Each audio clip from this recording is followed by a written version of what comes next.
You're a ComicCon veteran now at this point. How has this experience been different than previous experiences? This is different because this show hasn't even aired yet, and the response to it can only be described as phenomenal. It's a phenomena already, and the show hasn't hit the air yet. And so last night was the first chance for us to see what it all will look like once the CGI is done and the whole thing's chopped together and edited together. So for me, it was. This is probably the most exciting Comic-Con I've ever been to, and certainly from the point of interacting with people, it certainly is very, obviously very gratifying and humbling to be involved with a show of this scale. This is an 8-hour movie we've made here. You know, the detail, if you combine Michael Bay and Starz, this is a huge production. It's an 8-hour film, the depth of research, the props, the ships that they built, you know, the actual sets we were using, costumes, props, everything. When you stepped onto the sets, you were in that reality. You know, all you had to do is say the lines and bring the drama out of the scenes. But really, whichever way you looked around Nassau town that they built, you were surrounded by, you know, brothels and storerooms and pirates and prostitutes and everything you can think of. It was real. You mentioned the last night was the first time you'd seen the pilot as well, yes. with all the CGI and everything mixed in. Was there a scene that jumped out at you last night? You're like, whoa! I can't believe that's what that turned out to be.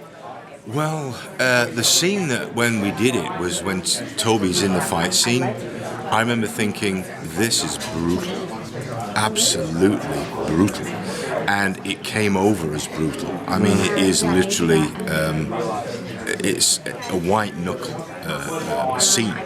And there were many scenes that I really enjoyed. The scene with Mosiah in the temple, where I'm talking about, you know, I don't have any money left. I've spent the money, and so I need him to trust me, and he does. You know, our word is good. You know, my word was good enough. Gates's word is good enough for them to commit his votes.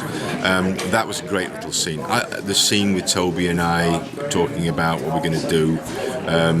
I love working with Toby. Toby Stephens is certainly one of the best actors I've ever worked with. He's in the scenes, he's right there, he commits 100%, and yet we giggled like children for almost 5 months, just stupidly joking about anything we could, you know, think about, talk about. And we actually had permission to giggle from Brad Fuller, who, it was 4 o'clock in the morning, it's raining, we're being hosed down. It's very cold, everybody's tired, and we were laughing about something, I can't even remember what it was, and Brad came over, and you know, Brad's Platinum Dunes man on the set and the producer, and I went, shh, Brad's coming over. I thought we were going to get told off, right? And he came over and he went, I've been listening to you two for an hour. What are you laughing at? What? It's so hysterical. And we said, I don't think you understand, Brad, it's just British pantomime humour, it's just silly Monty Python type humour. And he said, okay, it's 4 o'clock in the morning, it's raining, we can't shoot, it's freezing cold, and it's a very intense scene. What we need is more laughter. You have permission to laugh. So we did. We had a lot of fun. So is that something that you guys did in between scenes to kind of help with because in a very brutal, very intense, you know, kind of program, is that something that you guys made a point to do in between takes, just to kind of try to keep it light? I think it helps break the tension as well. I think it helps get everybody on board. I made kind of a little tradition on the ship. When I came on the ship with the crew, you scurvy bunch of villains, you know. And so I'd come on the boat and they'd go, hello, Mr. Gates, you know what I mean? They refer to me as Mr. Gates. And so I think it draws the other crew and the cast and the extras into that ball where you can relax and have fun and yet still be committed to making the best show that we can do. And everybody, this cast is the best ensemble cast I've ever worked with. I mean, everybody brought their best game. No, there was, you know, everybody came and delivered 110%, and that was gratifying. But also, the chemistry between the characters, you know, was superb, absolutely first class. So for those people that weren't lucky enough to be here with us this week, can you describe your character a little bit for them? Mr. Gates is the quartermaster of the pirate ship Walrus. He's also Captain Flint's oldest ally and friend. And he's also in this position of being the nexus of the will of the crew, which is historically correct. The quartermaster basically was the representative of the crew's will, and he had to take their gripes and complaints. Sometimes he could handle them, but for instance, if they were unhappy with the captain because they weren't earning enough money or he'd put them into a dangerous situation, Gates had to go and explain that to the captain, which is historically the role of the quartermaster. And so he's very much a blue-collar guy who likes being in the middle of the battle with his guys, handling all of these different elements that you would have on a real warship. And also he's fiercely loyal to Flint because he knows Flint is a superb captain. He's a superb seaman. So even though he himself has no real desire to be a captain, he realizes that Flint is probably the best captain he's ever served with, and knows that he's in a fight, in war, Flint is the man to have running the ship.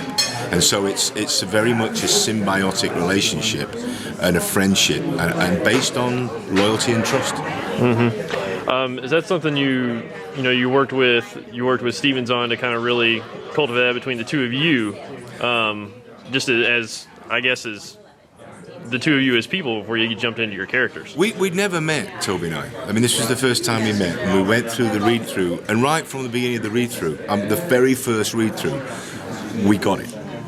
And we went out to dinner, I think it was either that night or the night after, and we just went out to dinner and just talked as two guys sitting looking at Table Mountain. You know what I mean? There we were in Cape Town on a huge production looking at Table Mountain, and we just talked like two guys, you know what I mean, as you would do, talking about our lives and careers and families and history and all that kind of stuff. And that chemistry, literally, but it was very easy. I have to say, I don't sound like it was very normal, very natural, and because of the humour, because we shared a humour, sense of comedy about life, philosophy about life, it was easy. The chemistry just was there. We didn't have to work at it. I've heard some people mention that there is some humor within the show as well. How important was that element to add into this particular show as well? I think it's vital, and I think particularly in terms of any life situation where you literally have, and with the crew, with the film crew, humor's absolutely vital. You have to be able to not take it so seriously. You know, obviously when you are doing dramatic scenes, you have to bring an intensity and a realism to it. You deliver that within the scene. But outside of that, socially and professionally, humour is the bridge between people that may never have met under certain circumstances or given certain circumstances. So the idea that, you know, you can share a view of the world through humour, to me, is absolutely vital in life, in any situation. So adding it into the show was very smart. Because if everybody was serious and dour all the time, it'd become a boring show. You need that moment of being able to step out of battle. And that's why soldiers, the military, have a dark sense of humour. That's where that dark thing comes from, being able to laugh at situations. However horrific and threatening and dangerous they are, you have to retain your sense of humour. Because if not, you'd go bonkers. You know, you can't stay in that for a long time. So adding that into the show was a stroke of genius.